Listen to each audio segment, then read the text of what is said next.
If you are a Gen X caregiver currently staying awake at 2 a.m., scrolling through Amazon, looking at smart home cameras, motion sensors, and the latest AI-driven fall detection gadgets so you can keep your aging parents safe while you work, stop scrolling and take a deep breath.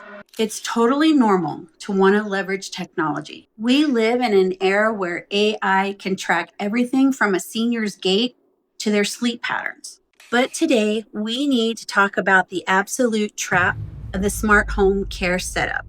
Because monitoring is not the same thing as managing, and it is definitely not the same thing as care. Let's get unfiltered. Companies love to sell you the dream that an AI-powered smart sensor will predict everything. They track movement, bathroom trips, and heart rates. Here's the raw, unfiltered truth. Remote monitoring can become an all-consuming obsession, but faster than you can realize. It turns an independent adult child into that new mom who can't stop staring at the baby monitor to make sure that their baby is still breathing.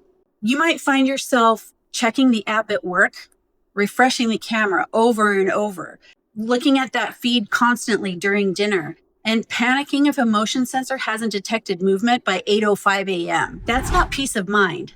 That's a self-inflicted prison. Especially for those of us in the sandwich generation, this adds a layer of stress that we just don't need. You're constantly checking on the smart home devices that you're relying on to track your person. But instead of this relief, you end up finding yourself tethered to your screen to constantly make sure that your person hasn't already fallen. It just spikes that caregiver stress, and you don't need it. Here's a look at the mechanical reality of these gadgets. Really, all that they do in the absolute best case scenario is let you watch your person fall or let you watch when something is happening.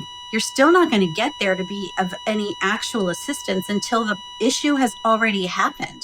You're waiting for a camera or a smart sensor to tell you when to get help after your person has already had a medical event or a fall. It does absolutely nothing to stop those events from happening in the first place. In the skilled nursing world, we have a saying about wheelchair alarms, those devices that beep when a person stands up from their wheelchair. All a wheelchair alarm does is tell us when a person is already on the floor. It doesn't do anything to help us monitor their care or really keep them safe in the first place. So really, smart tech is just a fancy wheelchair alarm. It turns you into a spectator in a crisis. It does nothing to help you prevent or protect. Look, I get it. Many elders do not want to give up their home, their independence, their autonomy, and you for sure don't want to be the one who's ripping that away from them.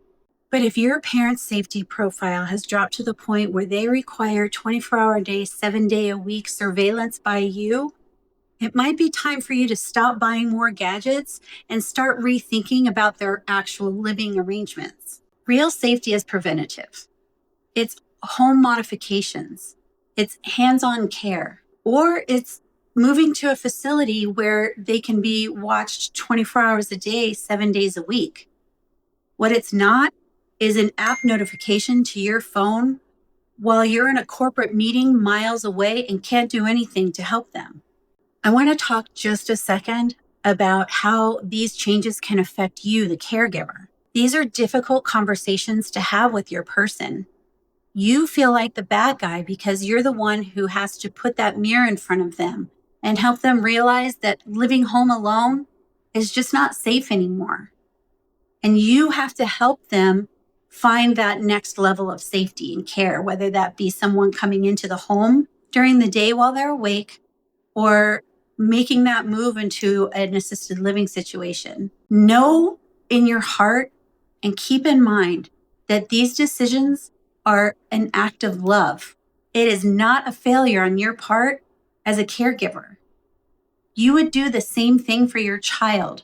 Making these hard decisions from a place of love is something that we're actually used to doing. Think about that shot that you have to give to your child, knowing it's going to hurt, knowing it's going to make them cry. All you can do is be there for them and help them through it. You're going to do the same thing for your person. It is a hard decision. It is a hard move. There's going to be some grieving from your person and for you. You might even have to deal with some anger from them for a while. But they'll be safe and you'll know it, and you can do what you need to do for the other parts of your life, like your job or caring for other people or caring for yourself.